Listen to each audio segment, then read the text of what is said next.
If coffee had never been discovered, the world would likely look more different than we imagine. First, imagine the absence of coffee from our daily lives. No mornings starting with a warm cup, no cafés crowded with students and writers. Places like Paris or Istanbul, which became famous for their café culture, might have developed completely different social habits. Historically, cafés played an important role in spreading ideas during periods such as the Enlightenment, where they served as spaces for discussion and the exchange of knowledge. Without coffee, these gatherings might have been less lively, or alternative drinks like tea might have taken their place, potentially changing the pace at which ideas spread. Economically, entire countries such as Brazil and Ethiopia rely in part on coffee cultivation and export. Its absence would have affected millions of farmers and reshaped global trade. Even in terms of productivity, many people rely on caffeine to focus. Without coffee, people might depend more on regular sleep, or perhaps we would have found another substitute to serve the same purpose. Now, imagine this alternate day, without coffee-hot beverage.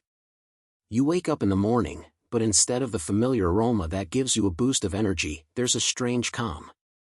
You get out of bed more slowly, as if the whole world is on snooze mode. You go to the kitchen, no coffee machine, no favorite mug. Maybe you pour yourself a cup of tea, or just water. The taste is ordinary, there's none of that pleasant jolt that suddenly wakes up your brain.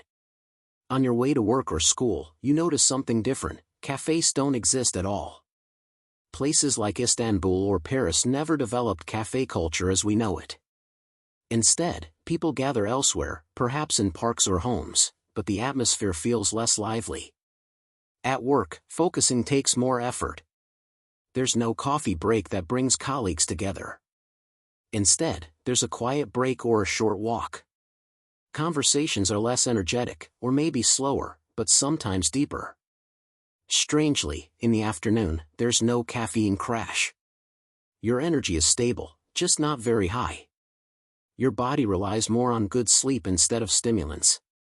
In the evening, you fall asleep more easily, because you haven't consumed anything stimulating all day. In this world, life is a bit slower, perhaps less stressful, but also with less spark. Do you think you would adapt, or try to find a substitute no matter what? Grinning face with smiling eyes.